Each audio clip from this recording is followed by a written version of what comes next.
Om Swastiastu. Saya Iputu Permana Eko Saputra dengan NIM 241101115. Di sini saya akan membahas terkait dengan mata kuliah profesi pendidikan. Seperti yang teman-teman tahu, profesi pendidikan memiliki arti dan dua kata yaitu profesi dan pendidikan. Jadi yang dimana profesi berarti pekerjaan atau bidang yang kalian kerjakan, dan pendidikan adalah bidang pekerjaan berbasis ilmu pengetahuan, kompetensi, dan kode etik. Menurut Undang-Undang Nomor 14 Tahun 2005 tentang guru dan dosen yang berorientasi pada layanan belajar. Dan tujuan dari eh, profesi pendidikan tersebut adalah memunculkan tenaga pendidik yang wajib dan memiliki sertifikasi dan kualifikasi akademik tertentu. Nah, tujuan yang lainnya adalah yang pertama, menjamin mutu lulusan melalui guru dan dosen yang berkualitas. Yang kedua, menumbuhkan budaya belajar sepanjang hayat. Dan yang ketiga, mengawali nilai-nilai kemanusiaan dan kebinekaan di sekolah maupun perguruan tinggi. Jadi, profesi pendidikan tersebut sangatlah penting bagi kita ke depannya dalam belajar, karena kita akan terus belajar untuk ke depannya demi mencari ilmu yang setinggi-tingginya. Lalu berikut adalah contoh-contoh dalam tenaga pendidik dan profesi dalam profesi pendidikan. Yang pertama adalah guru, mulai dari PAUD, SD, SMP, dan SMA. Lalu yang berikutnya ada dosen dalam tingkat perguruan tinggi, ada konselor BK, administrasi sekolah, yaitu kepala sekolah, wakasek, dan tata usaha. Serta yang terakhir adalah pengawas sekolah sebagai supervisor. Manfaat dari profesi pendidikan dapat saya jabarkan sebagai berikut. Yang pertama, membangun kompetensi pendidik. Contoh dan rincian dalam praktik kita untuk membangun kompetensi pendidik. Yang pertama adalah pedagogik. Pedagogik yang artinya di mana kita melakukan proses pembelajaran kepada peserta didik agar terlihat lebih menarik. Yang pertama, dalam pedagogik kita harus merancang RPP atau persiapan pembelajaran dan kurikulum, yang dimana kita menyesuaikan dengan kurikulum yang terjadi pada setiap sekolah-sekolah. Lalu yang kedua, pentingnya tersebut adalah kita harus memahami kepribadian dan menjadi teladan dalam etika kita mengajar. Karena kita sebagai tenaga pendidik, kita sebagai guru, kita mengajari kepada mahasiswa agar bersikap dengan teladan. Lalu yang ketiga, yaitu ada sosial, bekerja kolaboratif dengan komite sekolah, yang dimana ini untuk melangsungkan bagaimana siswa dan sekolah melakukan kolaborasi. Lalu yang terakhir adalah profesional, yang dimana sebagai guru kita harus menguasai materi pembelajaran dan meriset apakah yang kita berikan kepada murid itu sudah benar ataupun tidak. Lalu yang kedua, memahami peran dan tanggung jawab kita sebagai guru. Memahami peran tersebut, kita bisa mengetahui kewajiban melindungi peserta didik, memenuhi jam tatap muka, serta tugas fasilitator, motivator dalam pembelajaran, yang dimana bermakna kita sebagai fasilitator kita memberikan fasilitas pembelajaran kepada siswa dan memberikan motivator dan dukungan untuk semangat kepada siswa untuk mengerti pembelajaran yang kedepannya yang akan kita lakukan dan memahami apa itu ilmu pengetahuan. Lalu, manfaat profesi pendidikan yang ketiga adalah jalur struktural, yang dimana bermaksud adalah kepala sekolah, pengawas, atau fungsional, yang dimana bagiannya adalah guru ahli madya atau utama. Dalam universitas ada dosen, rektor, kepala sekolah, dan profesor, serta menjalannya kewirausahaan pendidikan, yang dimana arti dari mengembangkan karir tersebut dalam profesi pendidikan merupakan dimana kita mengembangkan di mana jati diri kita dalam profesi pendidikan, yaitu sebagai tenaga pendidik ke depannya juga berdampak pada karir kita. Lalu yang keempat, berkomunikasi, berkontribusi dan komunikasi dengan masyarakat. Pendidikan berkualitas menggerakkan indeks pembangunan manusia atau IPM yang kita sering kerap kita dengar dengan sumber daya manusia agar lebih meningkat dan menekankan angka putus sekolah, karena pendidikan adalah suatu hal yang penting dalam kita menjalani kehidupan. Dan yang terakhir, meningkatkan daya saing ekonomi lokal. Dalam hal tersebut, kita sebagai pendidikan dapat mendukung ekonomi lokal dengan memiliki intelligence yang baik. Lalu ada konsep dalam beberapa profesi pendidikan. Yang pertama, kita kembali lagi kepada konsep pedagogik, yaitu berhubungan dengan pembelajaran, yang dimana inti dari materi tersebut adalah teori dan strategi mengajar anak-anak dan remaja dalam ruang lingkup sekolah yang sangat penting kita untuk bekal sebagai guru. Lalu, kenapa penting? Karena kita harus mempunyai fondasi RPP, yaitu landasan dalam kita mengajar, dan kita mempunyai metode aktif dalam memberikan pengajaran agar terlihat menarik. Dan juga kita bisa memberikan penilaian otentik atau secara real kepada siswa yang kita ajar. Dalam hal ini, pembelajaran kepada siswa dapat kita bagi menjadi beberapa cara. Yang pertama, dengan cara kita menjelaskan di depan atau seperti presentasi kepada siswa, dan kita memaparkan materi di depan kelas.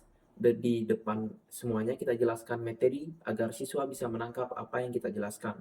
Lalu yang kedua, melalui suara, yang dimana kita dapat sharing video, yaitu audio dengan siswa, di mana agar siswa dapat lebih mengerti dan lebih mencerna apa yang kita ajarkan.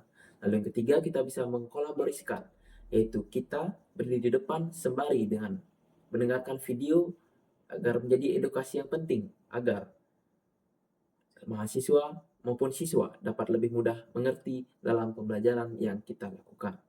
Lalu yang kedua ada konsep andragogi, yaitu yang bermakna prinsip belajar khusus untuk orang dewasa atau lebih mengedepankan knowledge, yaitu untuk pelatihan guru dan pendidikan masyarakat yang kita himbaukan kepada orang di khalayak ramai dan tidak tentu berapapun umur yang mereka punyai.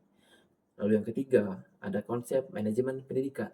Konsep manajemen pendidikan tersebut adalah yang pertama, di mana kita mempunyai perencanaan, perorganisasian, pelaksanaan, dan pengawasan.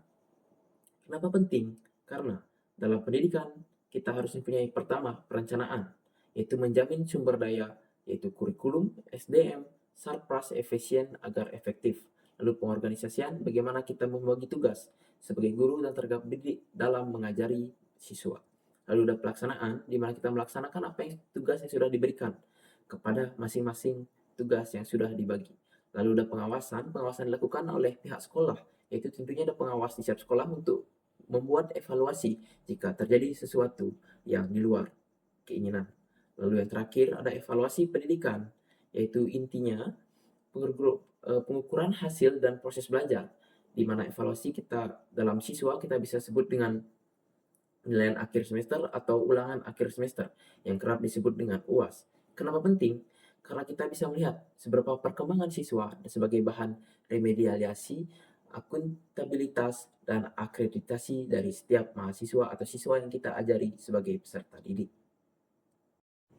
Konsep yang terakhir yaitu etika dalam profesi pendidik, yang dimana mempunyai inti sebagai norma dan moral dalam kita melakukan pendidikan, yaitu kita mengajarkan kepada pendidik. Kita harus memiliki norma dan moral yang baik agar dapat menjadi teladan. Dan mengapa penting?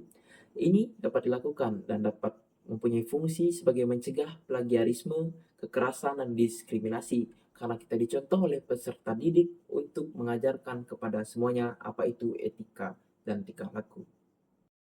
Kembali lagi kepada konsep pedagogi, yang dimana dalam pembelajaran, dalam profesi pendidikan kita tidak jauh dari konsep pedagogi, karena ini sangat penting dalam kita mengajarkan kepada siswa ke depannya.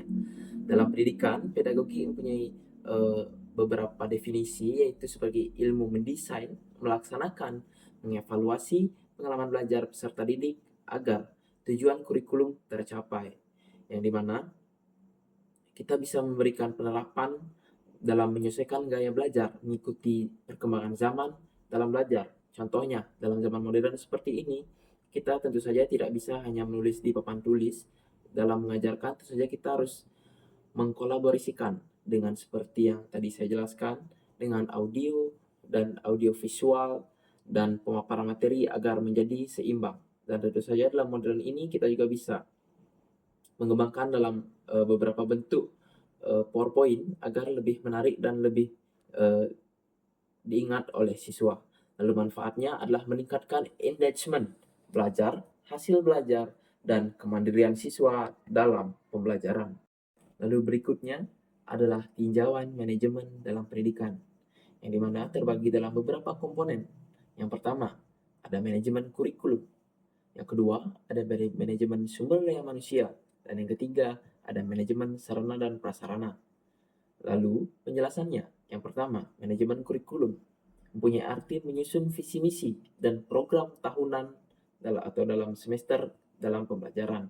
Contohnya adalah faktor guru di SMK sesuai dengan kebutuhan industri lokal. Contohnya, dalam industri lokal kita kerap mempunyai sektor pariwisata. Dalam hal ini, SMK wajib mengajarkan kita dalam itu akomodasi perhotelan, tata boga, dan office. Yang kedua ada manajemen sumber daya manusia, yaitu pentingnya rekrutmen, pengembangan, penilaian kinerja guru maupun staf. Yang ketiga, manajemen sarana prasarana.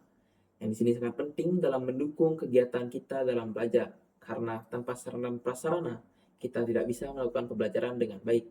Yang pertama, yaitu pentingnya inventaris, pemeliharaan, optimalisasi ruang dan alat, yang dimana kita menjaga alat tersebut dalam perlengkapan kita pembelajaran ke depannya agar terus bisa dipakai. Pengawasan dan evaluasi merupakan tahap terakhir dalam kita menjalani konsep pembelajaran, yaitu fungsinya adalah untuk audit akademik, supervisi kelas, dan pelaporan dana, yang dimana audit dan supervisi merupakan cara kita untuk mengevaluasi dan mengetahui bagaimana perjalanan dari peserta didik. Contohnya adalah kita mempunyai e-raport sebagai bahan pertimbangan dan bahan pencarian di mana dan seberapa mahasiswa atau siswa sudah menjalani tes yang dilalui. Yang terakhir, punya tujuan meningkatkan efektivitas dan mutu sekolah atau perguruan tinggi secara sistematis dan berkelanjutan. Ada evaluasi pendidikan. Evaluasi pendidikan dapat dibagi. Yang pertama dari jenis evaluasi, teknik, prinsip, dan manfaat. Yang pertama, jenis evaluasi yaitu mendiagnostik atau menerka sebelum pembelajaran untuk memetakan sebuah kesulitan agar dapat diketahui cara untuk menanggulanginya. Lalu yang kedua ada sistem formatif, yaitu evaluasi pendidikan dalam hal siswa kita bisa melakukan kuis selama proses pembelajaran. Lalu yang terakhir sumatif, yaitu penilaian akhir semester yang kerap yang dibilang sebagai ujian akhir, yaitu untuk melihat memproyeksikan seberapa besar pembelajaran dapat kita lalui. Lalu ada penilaian otentik atau observasi, kita lihat secara real bagaimana perkembangan siswa sudah terjadi. Lalu ada pun tekniknya yaitu melalui tes objektif atau tes SI yang memiliki prinsip valid, reliable, objektif, dan praktis agar mudah dan memiliki manfaat untuk memberi umpan balik yang cepat, dasar remediasi, serta data untuk pelaporan ke orang tua dan pengambilan kebijakan. Lalu ada etika dalam profesi pendidik yang memiliki prinsip yang pertama adalah etika yang memiliki integritas yang dapat dilakukan dalam implementasiannya adalah jujur dalam penilaian, penggunaan sumber belajar, yaitu untuk kita mengetahui ke depannya seberapa paham kita tentang apa yang kita sudah pelajari. Itu pun etikanya kita harus mempunyai integritas, dan pelanggarannya adalah kita tidak boleh melakukan rekayasa nilai dan kebocoran soal. Dan itulah yang kita harus mempunyai sebagai tenaga pendidik dalam profesi pendidikan. Lalu yang kedua, kita harus profesional. Profesional dalam hal ini berarti riset dan tindakan kelas kita harus lalui dalam semua ajang. Lalu pelanggarannya dapat kita lihat mengajar di luar bidang keahlian tanpa kompetensi. Dalam hal tersebut, kita sebagai tenaga pendidik dianggap tidak profesional karena tidak sesuai dengan bidang ajar yang kita punyai. Lalu yang ketiga ada kepedulian. Kepedulian tersebut masuk ke dalam pedagogi karena bagaimana kita mempunyai sikap intens kepada siswa yang dapat mewujudkan anti bullying dan dapat melakukan perlindungan terhadap siswa-siswa kita. Nah, pelanggaran yang kerap dapat dilakukan yang sering terjadi yaitu diskriminasi, sara, kekerasan verbal maupun fisik. Jika kita trader dalam hal pengimplementasiannya dalam pekerjaan kita dalam siswa, maka terjadilah diskriminasi. Lalu yang keempat ada akuntabilitas sosial, yang dimana kita harus mempunyai transparansi dana BOS yang masuk ke sekolah dan keterlibatan komite agar rancangan yang terjadi dalam sekolah dalam perkembangan sekolah ke depannya dapat terjadi dengan baik. Namun kerap disalahgunakan dan memiliki beberapa permasalahan seperti penyalahgunaan wewenang dan finansial. Maka dari itu kita harus bersikap transparansi terhadap dana BOS dan keperluan sekolah. Lalu yang terakhir adalah sanksi. Sanksi di sini dapat dilakukan berupa teguran, pencabutan sertifikat pendidik, dan proses hukum. Yang dimana kita sebagai para didik tidak boleh terlalu keras dalam memberikan sanksi, dan kita pun juga memiliki sanksi untuk diri kita sendiri. Baik, kesimpulannya. 1. Menguasai profesi pendidikan, yaitu menghasilkan pendidik yang kompeten, reflektif, dan beretika. Yang kedua, 5 konsep kunci. Yang pertama, pedagogi, andragogi, manajemen, evaluasi, dan etika. Dalam kelima tersebut, jika sudah saling melengkapi, dapat membentuk kerangka kerja utuh bagi seorang tenaga pendidik. Lalu yang ketiga, ada pemahaman mendalam. Ini memungkinkan kita untuk berkontribusi untuk meningkatkan kualitas pendidikan nasional sejalan dengan visi Indonesia Emas 2045. Baik, kita lanjut ke organisasi dalam profesi pendidikan, yaitu tentunya organisasi dalam profesi pendidikan dalam hal ini adalah guru yang pertama. Mempunyai PGRI, yaitu Persatuan Guru Republik Indonesia, yaitu mempunyai fokus dan peran yaitu organisasi tertua dan terbesar yang dalam guru di Indonesia yang memperjuangkan kesejahteraan, perlindungan hukum, dan profesionalisme guru. Yang kedua ada IGI, Ikatan Guru Indonesia, yang memiliki fokus dan peran berfokus pada transformasi digital, meningkatkan literasi dan numerasi, serta pelatihan berbasis komunitas. Lalu yang ketiga ada FSGI dan komunitas lainnya yang fokus pada peran forum guru mata pelajaran, yaitu sesama guru mata pelajaran yang sesuai sama bidang, dan mendukung berbagai praktik baik dan kolaborasi dalam pembelajaran. Berikutnya, adapun organisasi yaitu komunitas belajar mandiri, yaitu kurikulum merdeka yang kerap kita dengar di zaman sekarang, yaitu perubahan kurikulum. Tepatnya 2025 tersebut masih melakukan kurikulum merdeka yang punya peran memfasilitasi pembelajaran daring, luring, antar guru dengan berbasis refleksi dan coaching, yaitu pembelajaran. Yang terakhir, peran umum organisasi. Yang pertama, menjadi wadah advokasi dan kebijakan. Yang kedua, meningkatkan solidaritas dan jejaring. Yang ketiga, memfasilitasi pelatihan, konferensi, dan sertifikat. Ada pengembangan kompetensi guru dapat dilakukan yang pertama, yaitu pendidikan dan sertifikasi. Hal tersebut memiliki penjelasan. Yang pertama, pendidikan guru, profesi guru atau kerap disebut PPG. Yang kedua, sertifikasi guru berdasarkan uji kompetensi atau UKG. Dan yang ketiga, pendidikan tingkat lanjut S2 atau S3. Itu pun dapat mengembangkan kompetensi guru ke depannya. Lalu yang kedua, ada pelatihan berkelanjutan atau PKB, pelatihan daring melalui SIMKAP PKB. Yang kedua, melakukan workshop kurikulum merdeka dan beberapa seminar lainnya. Yang ketiga, ada komunitas praktik dan monitoring, guru penggerak membina rekan sejawat.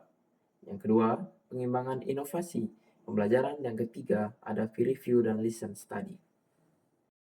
Kesimpulannya, dalam organisasi guru, profesi pendidikan merupakan salah satu profesi strategis dalam pembangunan nasional karena berperan membentuk generasi unggul berkarakter dan berbudaya saing global. Lalu yang kedua, pendidik tidak hanya mentransfer ilmu, tetapi juga menjadi agen perubahan sosial, moral, dan budaya. Berikutnya, ada penugasan konsep-konsep seperti pedagogi, manajemen, evaluasi, dan andragogi, dan etika adalah kunci sebagai pendidik profesional. Yang keempat, keberadaan organisasi profesi dan akses pada pengembangan berkelanjutan memungkinkan guru untuk terus berkembang sesuai dengan tantangan zaman.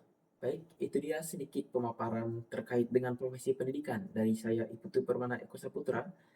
Saya mohon maaf bila ada salah kata dan salah ucap. Sekian dari saya, terima kasih. Om Santi Santi Santi Om.